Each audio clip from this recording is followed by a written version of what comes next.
besar kemuliaan-Mu, Kau limpahkan bagiku. Mataku tertuju padamu, Yesus, Kau kemuliaanku.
Untuk kasih-Mu, terima kasih untuk anugerah-Mu yang Kau limpahkan bagi kami, Tuhan.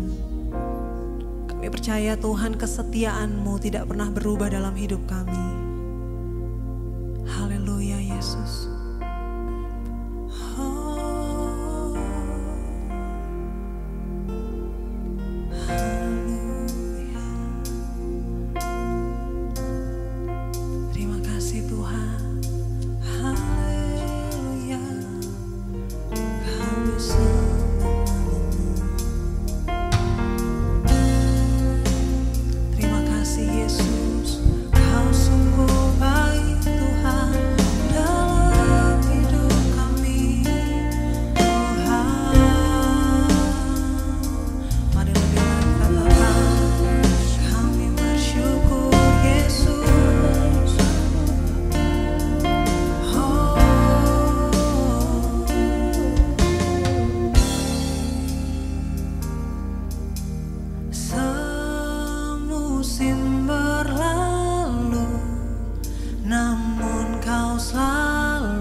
Pujian yang terbaik hanya bagi Yesus.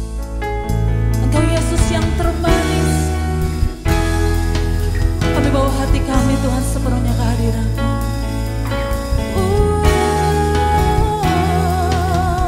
Terima kasih Tuhan. Ku datang dengan syukurku,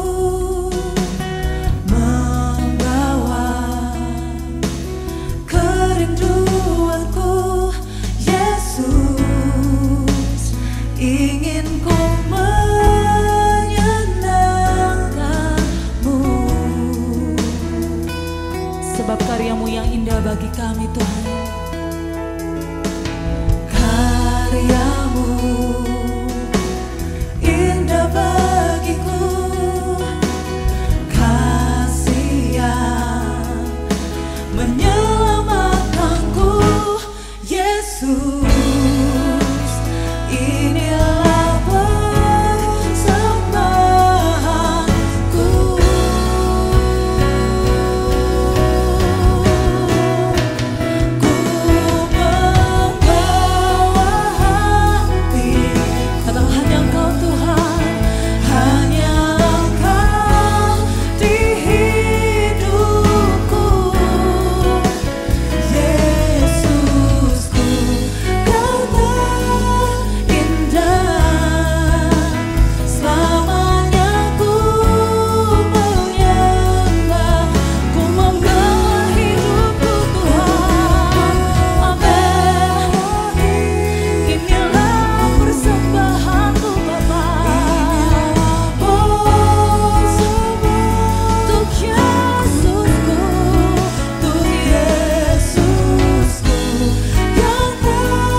Mari hampiri tahta kudus-Nya, nyatakan kerinduan bersama-sama di hadapan Tuhan.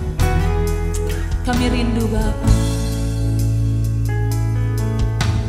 Ku datang dengan syukur, membawa Tuhan kerinduan kami, membawa amen kerinduanku, Yesus. Ingin ku menyenangkan-Mu, amin, amin.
Yesus,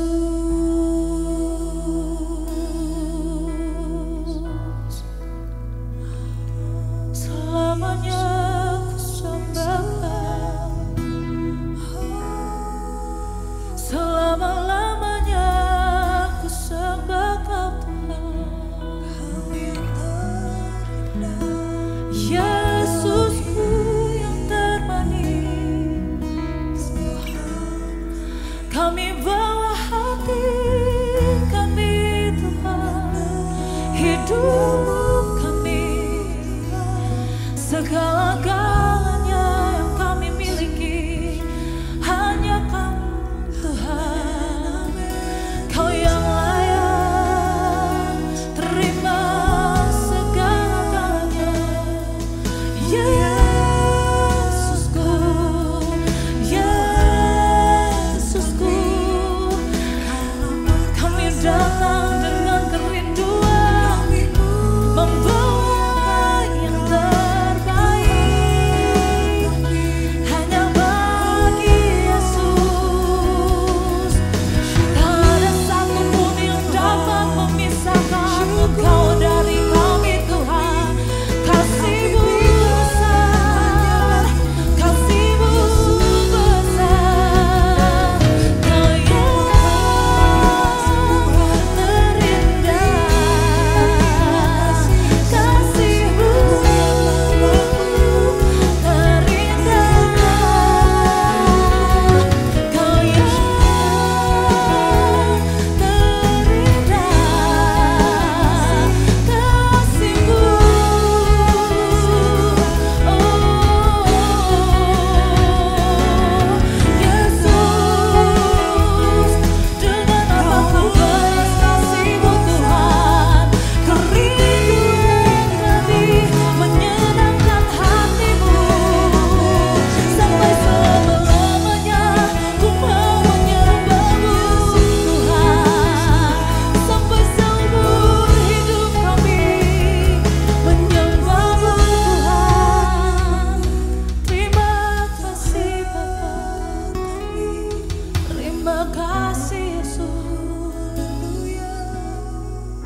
sungguh inilah kerinduan kami Tuhan, untuk lebih lagi menyembah-Mu, menyenangkan hati-Mu sampai seumur hidup kami. Terimalah pujian penyembahan yang terbaik yang lahir dari hati kami Bapa. Hidup kami mengasihi-Mu Tuhan. Terima kasih untuk kasih-Mu yang besar. We love you Jesus. We love you Lord.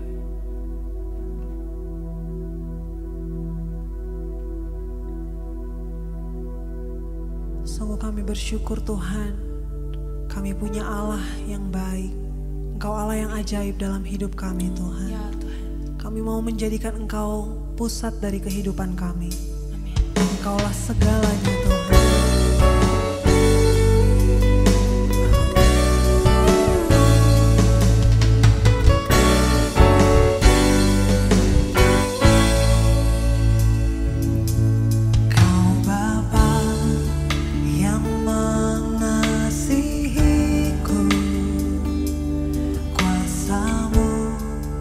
Memulihkanku, hati yang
di dalam hidupku. Inilah yang kami percaya Tuhan. Kerajaanmu, kebenaranmu, itu bagianku. Kaulah yang ku Kaulah yang ku pandang. Yesus Tuhan. Selama hidupku Mengasihimu, mengasihimu, memuliakanmu, Bapa dan Rajaku. sekali lagi katakan kaulah segalanya. Kaulah segalanya, Kau segalanya Tuhan. di dalam Hidup kami, dalam hidup kami Yesus. kerajaanmu, kebenaranmu, itu bagianku. Kaulah yang ku pandang Dalam hidup kami, selama hidupku. mengasihimu, Mengasihimu, memuliakanmu, Bapa dan Raja. mengasihimu Yesus. Mengasihimu, memuliakanmu, Bapa dan Raja.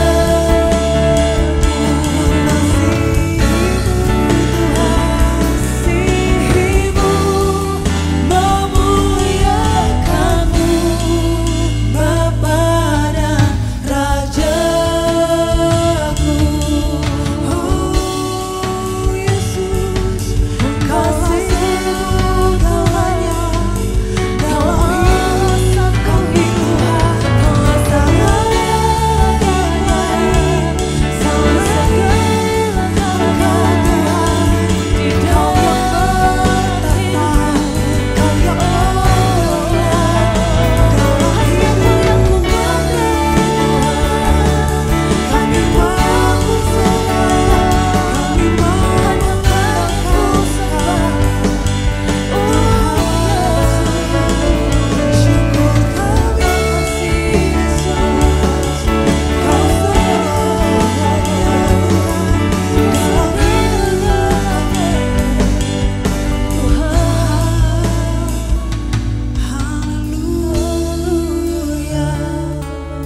Kau segalanya dalam hidup kami Tuhan. Yesus Tuhan, Kau yang bertahta, Engkau yang berdaulat dalam hidup kami Tuhan. Oh, syukur Tuhan. Terima kasih Bapa. Setiap kita yang mau memposisikan Tuhan segalanya dalam hidup kita, mari sama-sama kita mau katakan, hanya di dalam nama-Mu kami berdoa. Amin. Shalom saudara dikasih oleh Tuhan Yesus Kristus. Malam hari ini kita bisa mengikuti bersama Worship Night. Dan saya percaya waktu kita mengangkat hati, memuji Tuhan, menyembah Tuhan, menyanyikan lagu rohani dengan hati yang lapar dan haus akan kebenaran, Tuhan akan memenuhkan hati kita dengan damai sejahtera, sukacitanya. Karena itu teruslah memuji dan menyembah Tuhan sepanjang kehidupan kita.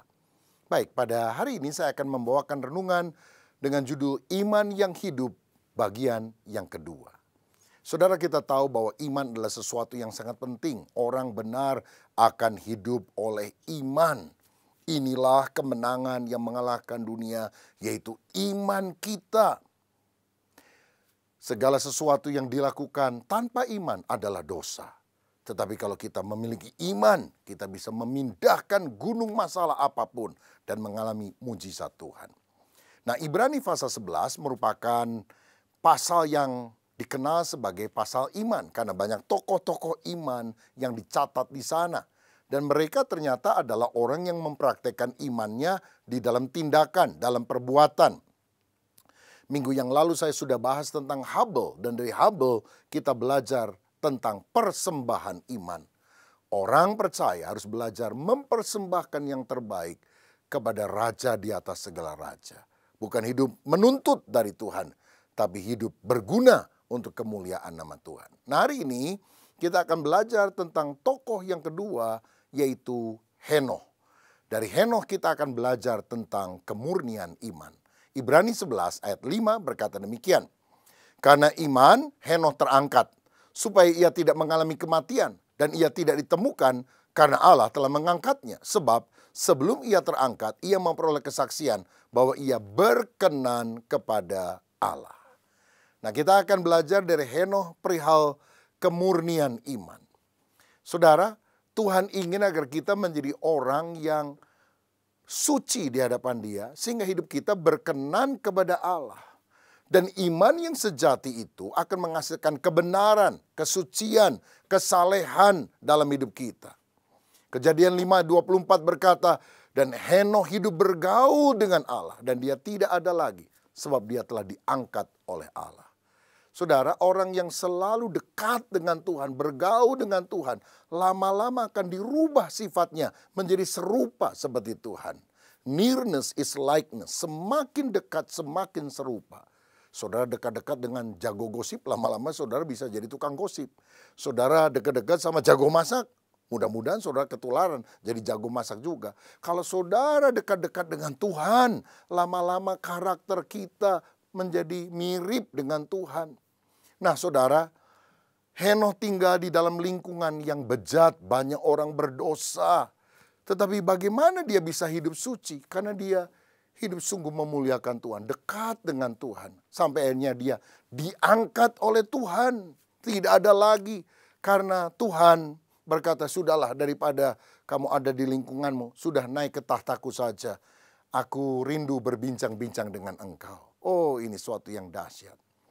Mari kita sungguh-sungguh minta agar Tuhan menyucikan pikiran kita, mulut kita, hati kita, telinga kita, perbuatan kita dari perbuatan yang sia-sia, dari perbuatan dosa. Dan biarlah hidup kita berkenan kepada Tuhan. Pujian manusia nggak terlalu penting, saudara-saudara. Orang mungkin bilang, wah kamu hebat, orang Kristen, rajin ke gereja, suka nyumbang. Tapi kalau Tuhan bilang, enyahlah engkau, hai pembuat kejahatan. Aduh, bisa apa kita? Tetapi sebaliknya kalau kita orang yang sederhana sekalipun. Tapi kalau Tuhan bilang, well done, good and faithful servant. Baik sekali perbuatanmu, hai hambaku yang setia. Oh, itu adalah sukacita yang terbesar di dalam kehidupan kita. Saudara-saudara, ayo kita berpikir. Apakah hidup kita berkenan kepada Tuhan? Apakah hobi-hobi kita menyenangkan hatinya? Apakah pekerjaan kita sungguh-sungguh menyukakan Tuhan? Apakah rencana-rencana, buah pikiran kita itu sungguh-sungguh layak di hadapan Tuhan? Apakah yang kita lakukan itu ditandai dengan kejujuran, misalnya dalam mengelola pekerjaan, keuangan? Saya percaya orang yang sungguh beriman itu memiliki perubahan di dalam kehidupannya. Dulu dia hidup jauh dari Tuhan, berdosa. Tapi sekarang hidupnya baru di dalam Tuhan. Before and afternya kelihatan. Seperti Sakius sebelum kenal Tuhan memeras. Oh, dia pemungut cukai yang kejam. Tapi ketika dia bertobat, dia menyatakan imannya di dalam tindakan. Dia bilang, Tuhan, orang yang kuperas, ku ganti 4 kali lipat. Dan seluruh hartaku, setengahnya aku bagikan kepada orang miskin. Dan Tuhan bilang, sesungguhnya keselamatan ada pada rumah ini. Saudara, kenapa Tuhan bilang orang ini diselamatkan? Tentu bukan karena sumbangannya. Tapi hatinya sudah berubah. Hati yang egois, hati yang ingin memeras orang lain. Sekarang menjadi hati yang takut akan Tuhan, hati yang ingin menyenangkan Tuhan, hati yang ingin menjadi berkat bagi orang lain. Ada perubahan yang nyata. Maukah kita menjadi orang-orang yang ketika Tuhan Yesus datang tidak ditinggalkan, tetapi diangkat oleh Tuhan dalam kemuliaan, masuk ke dalam kerajaan sorga. Mari kita hidup benar dan jujur di hadapan Dia. Saya teringat ada sebuah keluarga Kristen punya pembantu baru, saudara. Dia kerja dengan rajin. Setelah 3 bulan, pada satu pagi, pembantu ini bilang, maaf Nyonya ya, mulai besok saya tidak lagi bekerja di rumah ini. Loh, kenapa? Kok mendadak? Apakah kurang gajinya? Enggak Nyonya. Ya tapi kenapa kamu pulang? Ada yang sakit mungkin di kampung, orang tuamu? Tidak Nyonya. Lalu apa alasannya? Ya sebetulnya kalau saya mau jujur gini, saya sedang mencari agama yang benar menurut saya. Dan saya yakin agama yang benar itu pasti tercermin dalam kehidupan para pengikutnya. Jadi saya bertekad. 3 bulan saya mau kerja di rumah orang Kristen, 3 bulan di rumah orang Islam, 3 bulan di rumah orang yang agamanya Hindu, 3 bulan di rumah orang yang agamanya Buddha. Saya mau lihat mana sih yang paling baik. Nah itulah yang kemudian akan saya panuti. Saya akan percaya kepada Tuhan mereka. Waduh, mendengar alasan ini yang menyebabkan dia mau berhenti. Kagetlah si nyonya rumah. Dia ingat 3 bulan dia suka maki-maki pembantunya, saudara. Dia perlakukan tidak baik. Lalu si nyonya rumah bilang, aduh kalau itu alasannya, jangan begitu deh. Kerja deh 1 bulan lagi, nanti saya yang melayani kamu. Kamu mau kopi, mau teh, mau apa, kamu nggak usah kerja capek-capek. Biar aku yang mengerjakan semuanya ya. Oh nggak usah Nyonya, saya udah tahu kira-kira seperti apa sih bekerja di rumah orang Kristen. Lalu dia berhenti dari tempat itu.